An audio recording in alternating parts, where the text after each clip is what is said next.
Remember Live Aid in 1985, that symbol of concern and generosity? Did you know that during that year, the hungriest countries in Africa gave twice as much money to us in the developed world as we gave to them? There was another famine last year. Perhaps you were one of those who took part in Red Nose Day. Did you know that before that day was over, the equivalent of all the money that Comic Relief had raised in Britain, about £12 million, had come back to the rich countries? For every day this amount is given by the poorest to the rich as interest payments on loans that most of them never asked for or knew existed. In other words, contrary to a myth long popular in the West, it's been the poor of the world who've financed the rich, not the other way round. And this film sets out to explain why. It's also a film about war. A war you don't see on your television screens, for it's seldom news. It's been described as a silent war. Instead of soldiers dying, there are children dying. More than 500,000 in 1 year, according to the United Nations. That's more than twice the number of dead in the Gulf War. Instead of the bombing of bridges, there's the tearing down of forests and other natural resources, the bulldozing of farmland, and the running down of schools and hospitals. In many ways, it's like a colonial war. The difference is that these days, people and the resources are controlled not by viceroys and occupying armies, but by other, more sophisticated means, of which the principal weapon is debt.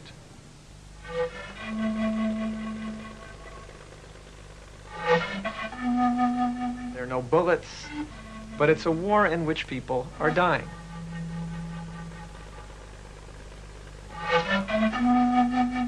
War and debt are exactly the same thing, except for one point, which is that nobody needs to occupy territory today.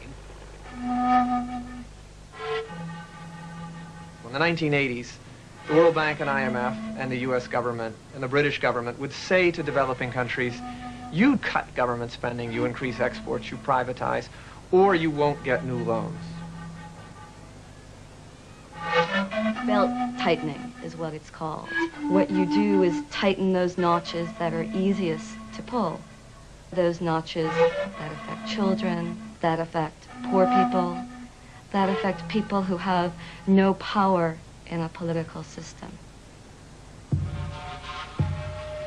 Part of the design of structural adjustment programs, that's what these policies are called, is to drive down real wages.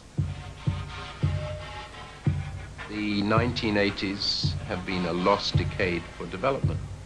The brunt has been borne by the most vulnerable groups, children or mothers with young children. To understand the debt question, one has to understand first that what is taking place today is the greatest transfer of public wealth to private hands in the history of this earth. The process of coercing most of humanity into debt as a means of controlling their resources, their labor and their governments began almost half a century ago. It was not called colonialism. That was a term made defunct by World War II. There were new, hopeful euphemisms. Indeed, this was the beginning of what President Bush now calls the New World Order.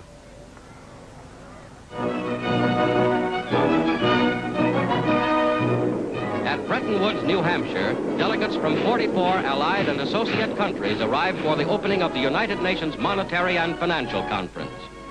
Invited by President Roosevelt, they will work in the seclusion of this White Mountains resort. Along with the International Monetary Fund, the World Bank was set up at the Bretton Woods Conference in America in 1944. The bank's aim was to finance the reconstruction of Europe, then to develop the Third World. It was decided the headquarters would be in Washington, and the president would come from the country with the largest shareholding. And of course, the United States is the largest shareholder.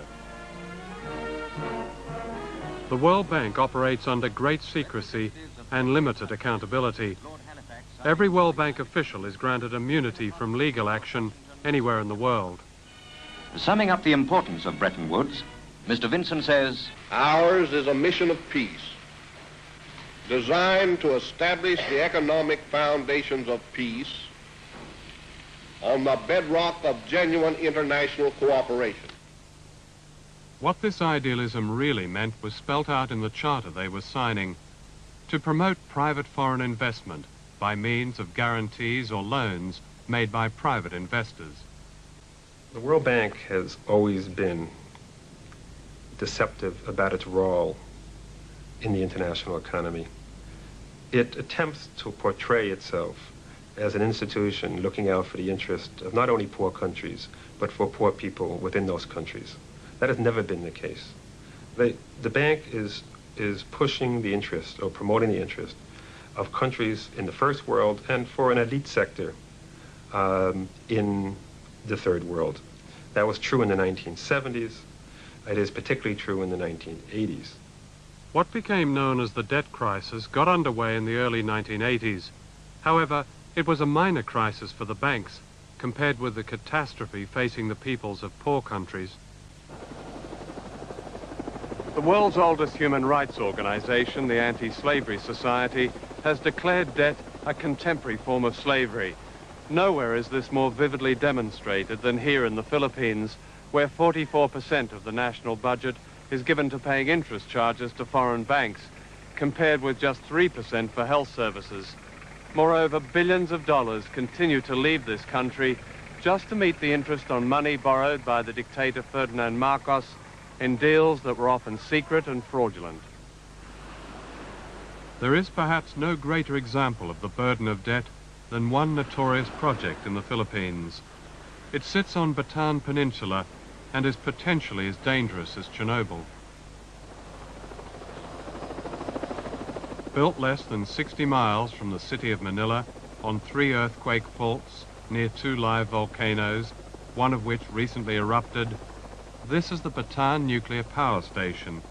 In the Philippines, it's known as the Big Scam.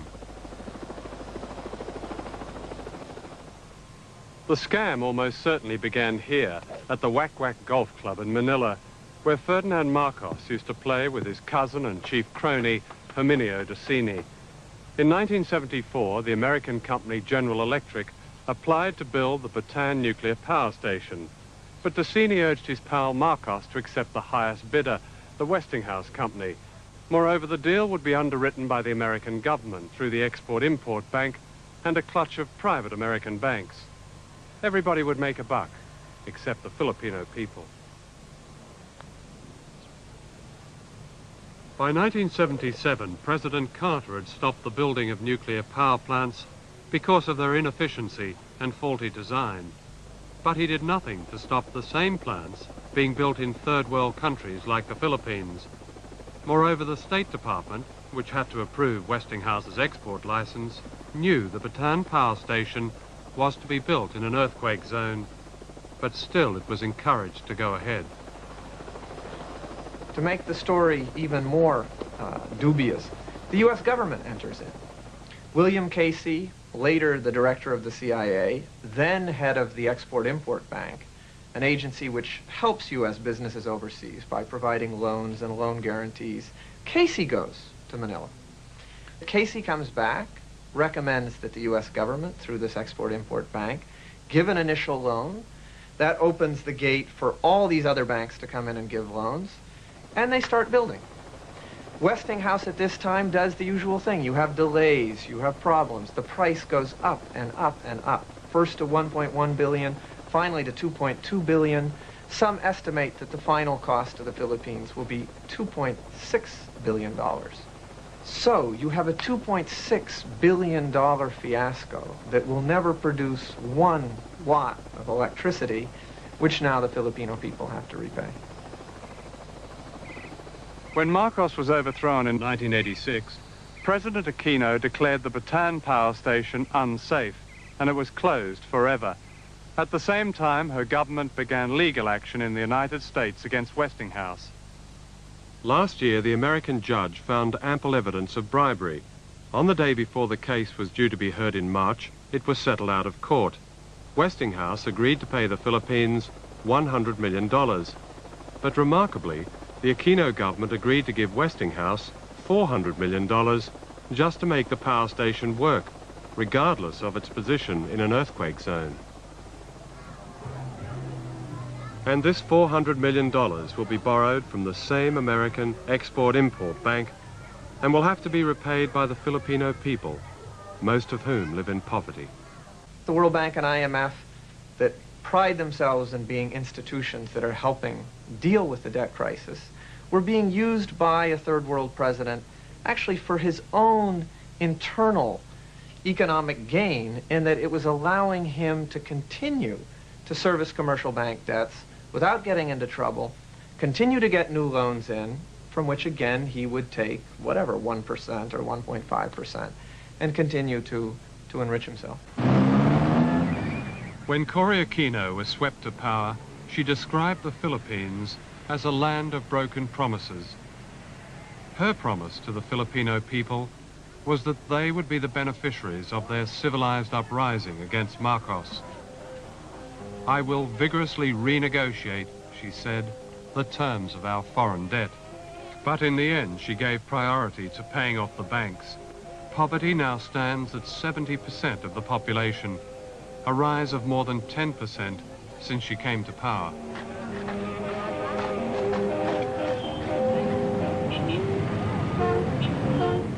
A Big Mac is not for the poor.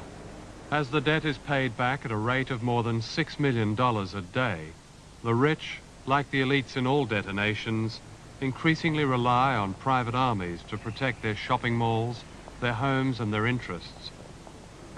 According to Amnesty International, political killings carried out by the government and government-backed forces in violation of the law have become the most serious human rights problem in the Philippines.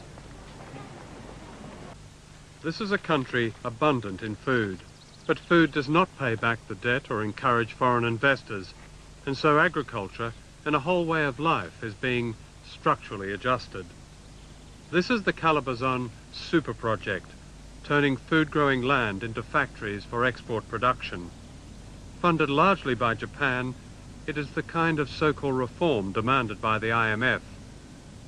The new factories will produce new revenue and profits for foreigners. They will also produce new debt for the Philippines.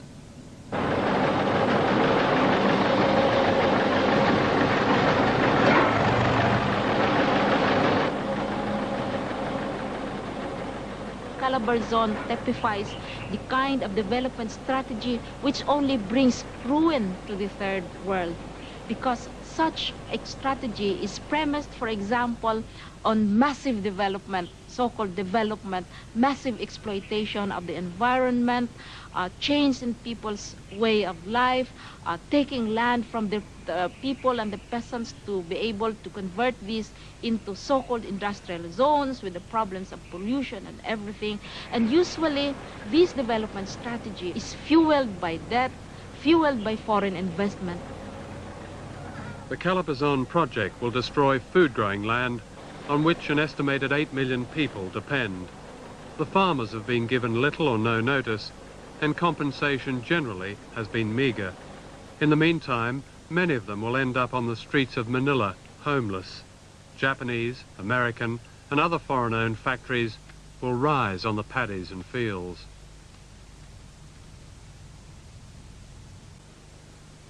By the year 2000, hardly a tree will be left standing. Forests as big as Denmark have been wiped out, bringing to an end one of the richest ecosystems on the planet, the home of thousands of species of plants and animals. The environment is probably the major victim next to human beings of the debt crisis, if only because countries are obliged to cash in their resources. They must cut down their forests. They must dig up their minerals and ruin their land, producing cash crops so that they can earn enough hard currency to keep on paying the debt. There is an almost perfect correlation between the top debtors and the top deforesters. It's a striking correlation. In the Amazon area of Brazil, in Ghana, in Costa Rica, roads are built, incentives are given to allow the extraction of these resources. Particularly now with structural adjustment, there is a program in place in most countries of deregulation, that is deregulating control of these industries. And also, there is not enough money in the budget to oversee these activities. So you're seeing the wholesale raping of these environments. At their 1991 conference, the World Bank and IMF appeared to be making a special commitment to the environment. What would your response be to that? If the World Bank is now saying how green it is, what it's not saying is how much it has destroyed through its policies. It's not enough to put a green tail on a very large, monstrous dog, which is destroying the environment, and that is what debt is doing.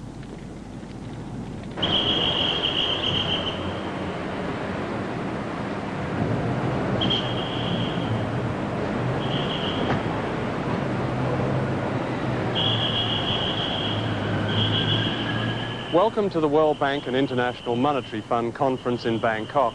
The aim of the conference is, and I quote, to find ways of eradicating poverty all over the world. Alas, there are contradictions.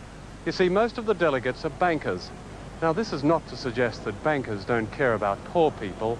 It's just that some things are hard to explain, such as why officials of the World Bank spend, in their pursuit of solutions for the poor, an estimated $45 million a year flying first class and staying in five-star hotels.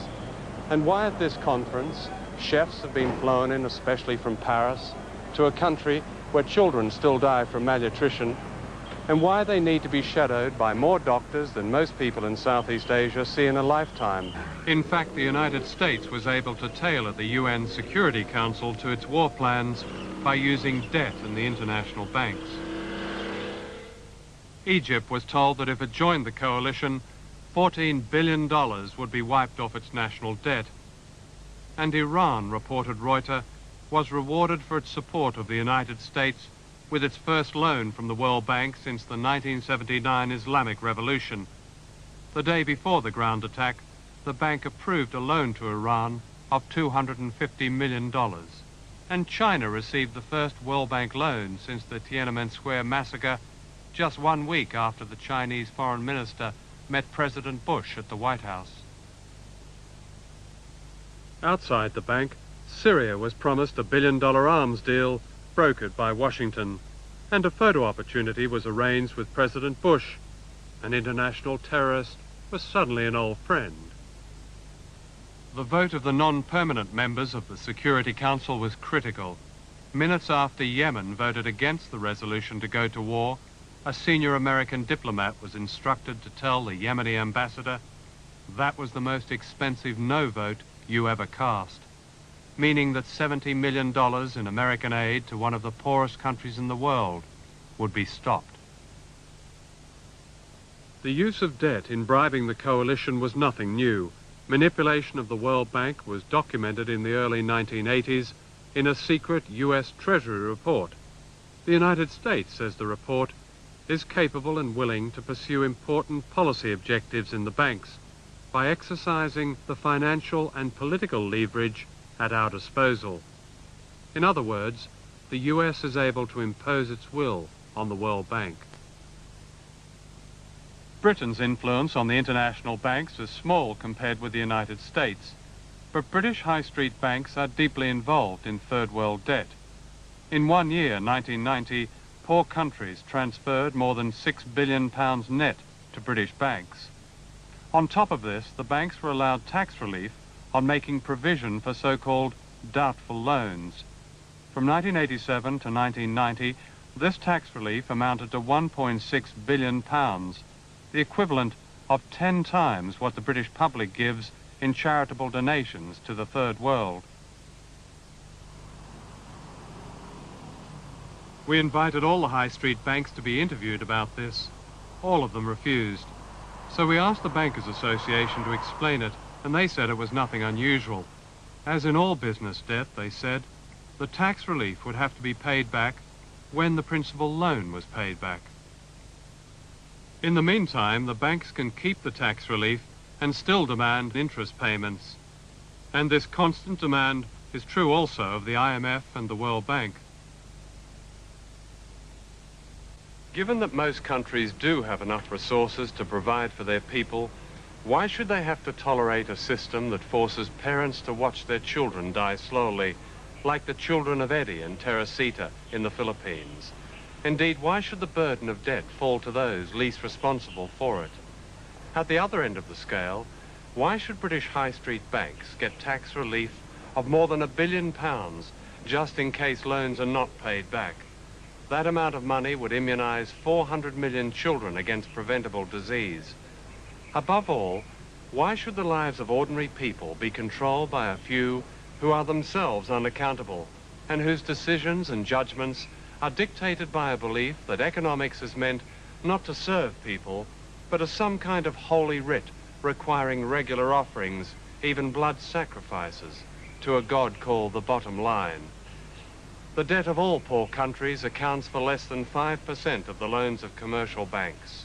If the debt was cancelled unconditionally, the banks would hardly know the difference. If it's not cancelled, the scenes shown in this film will endure, and people may take it no more, and perhaps the debt war will no longer be silent. Is that the kind of world we are to give those children who reach the 21st century?